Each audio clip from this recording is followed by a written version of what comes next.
So hello guys, so gusto ko ulit magpasalamat sa inyong lahat, especially sa ating mga followers at yung mga sumusubaybay lang pero hindi pa po naka-follow sa ating Facebook or sa ating Facebook page. So thank you so much sa patuloy po ninyong panonood at sa patuloy ninyong pagsubaybay sa mga videos ko.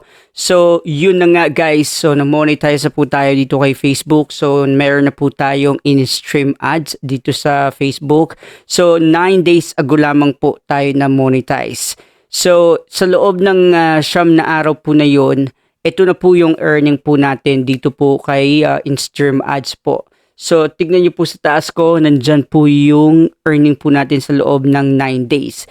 So, yun na nga guys, sobrang masaya ako kasi since na-monetize ako since 9 days ago, meron na tayong earning kahit maliit pa lang yung earning po natin pero at least nakikita na po natin yung gusto nating mangyari or yung goal po natin kaya natin pinapasok yung social media or pagiging isang content creator. So sa mga katulad ko guys na pinapasok yung mundo ng social media bilang isang content creator, huwag kayong susuko o titigil sa ginagawa ninyo. Ha? So huwag kayong titigil o susuko. So maging OA man kayo sa ibang tao, katawa-tawa man sa iba, o maging kontrabida man kayo sa iba dahil sa nakikita na nila yung, alam niyo yun, yung unti-unti ninyong naabot ang mga pangarap ninyo. Go nyo lang yan guys. So mahirap man mag-umpisa kahit sa kalagitnaan, mahirap pa rin. So wala namang madali, di ba? So para sa pangarap natin, kinakailangan natin na gawin yung ating makakaya. So alam ko yung feelings nyo guys. So ramdam ko until now. Alam ko pa rin yung feelings na tinatamad, nauubusan ng content. Hindi alam kung paano umpisahan. Ano ba yung tamang content na gagawin? Saan ba tayo magki-click para sa ibang mga tao? Anong klaseng videos ba yung gagawin po natin? So ramdam ko kayo guys, totoong napakahirap at hindi ganun siya talaga kadali. Mahirap ma-monetize kay Facebook pero ganun talaga guys. Kapag may pangarap ka na gusto mong maabot, hindi naman, alam nyo na, hindi tayo pwedeng mahirapan. Kasi nandun yung learning. Kapag mag-struggle tayo or may mga challenges, nandun yung learning natin sa buhay. Kaya nga ako guys, before ako ma-monetize dito sa Facebook ay nag-goal ako. Nag-goal ako sa akin para ma-monetize ako sa Facebook. So nag-goal ako na sa loob ng 6 na buwan kinakailangan ay monetize na ako dito kay Facebook, which is specifically sa in-stream ads para sa, syempre alam nyo na, para mag-earn din tayo ng pera dito kay Facebook. So pero syempre kung may goal tayo, kinakailangan meron din tayong plan. So sa plan na yun, hindi dapat basta makaplano lang tayo. Kailangan gamitin natin yung strategy na tinatawag na SMART. So some of you are familiar about SMART but some of you are not. So this is the right time for you to understand what is SMART is or are and how this SMART the principle na pwedeng makatulong po sa inyo. So ano-ano ba yung mga SMART? I-start natin sa letter S. So kasi yung SMART, ito yung ano lang siya, mga abbreviation lang siya. So ano ba yung letter S? S is specific. And letter M, measurable. Letter A, achievable. Letter R, realistic. And letter T is timely. So pag-usapan po muna natin yung letter S, which is specific. Since meron akong goal within 6 months guys na ma-monetize or maimbitahan or magkaroon ng in-stream ads. So kinakailangan magplano tayo. So ang ginawa ko naman, nagplano naman ako na maging specific. So ano ba yung plano ko para ma-meet ko yung goal ko within 6 months? So first is specific ay kinakailangan meron akong upload na videos, 3 to 7 videos a day. So whether it is in a long form videos or ito ba ay nasa real videos.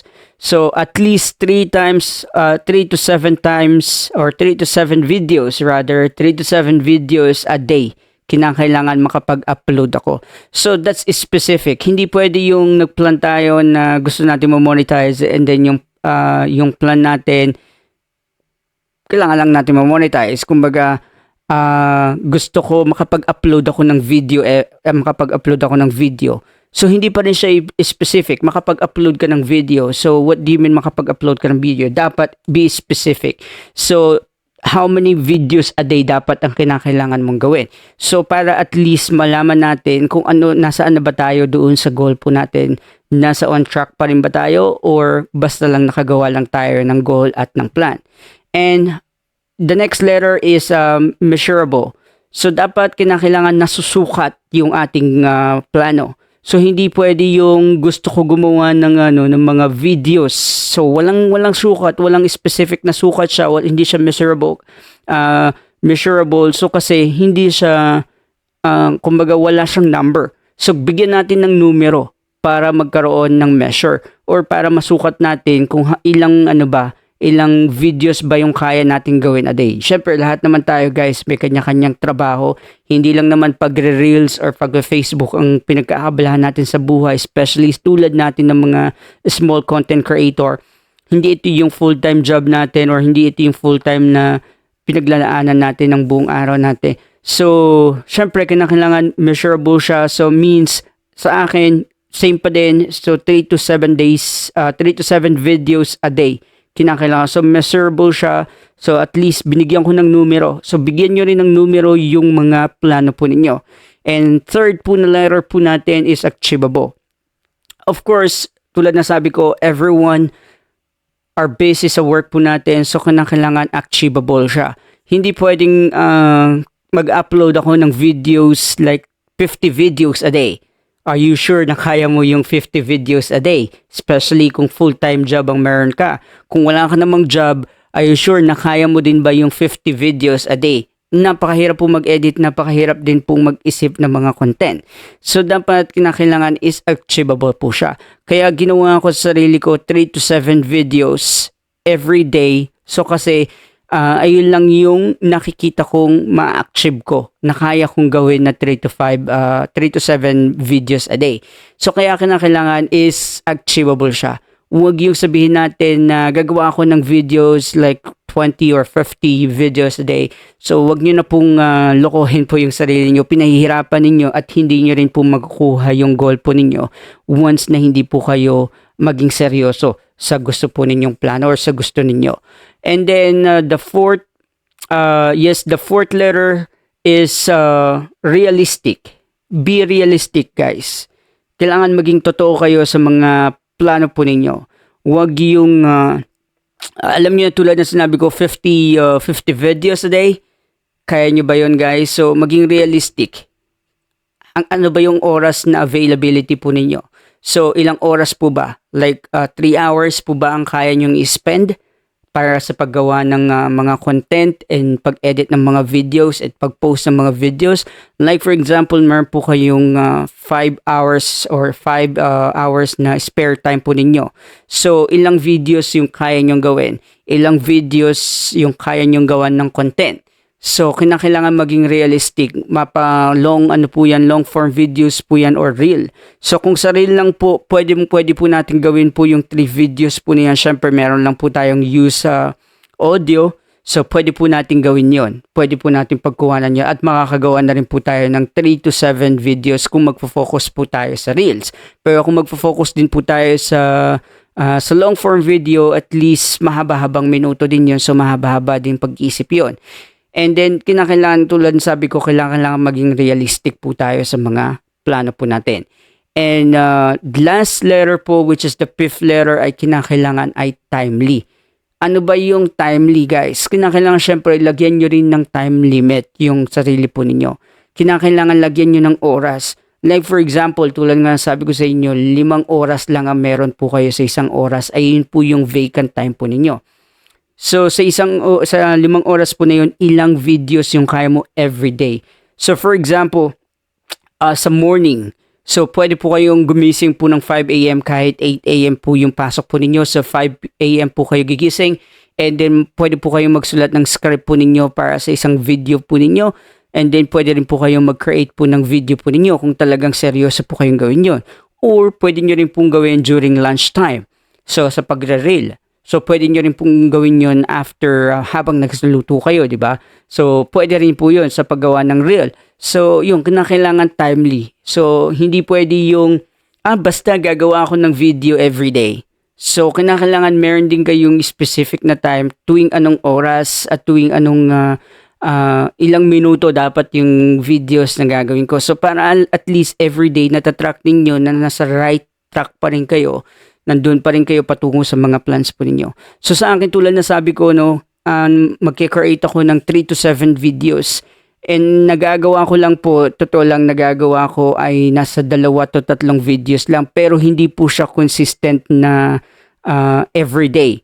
Ano yung alternative plan ko? So, hindi kinakailangan magkaroon tayo ng specific plan. Ayun na lang yung plan po natin. Kinakailangan meron kung may plan A tayo, meron tayong backup plan or plan B.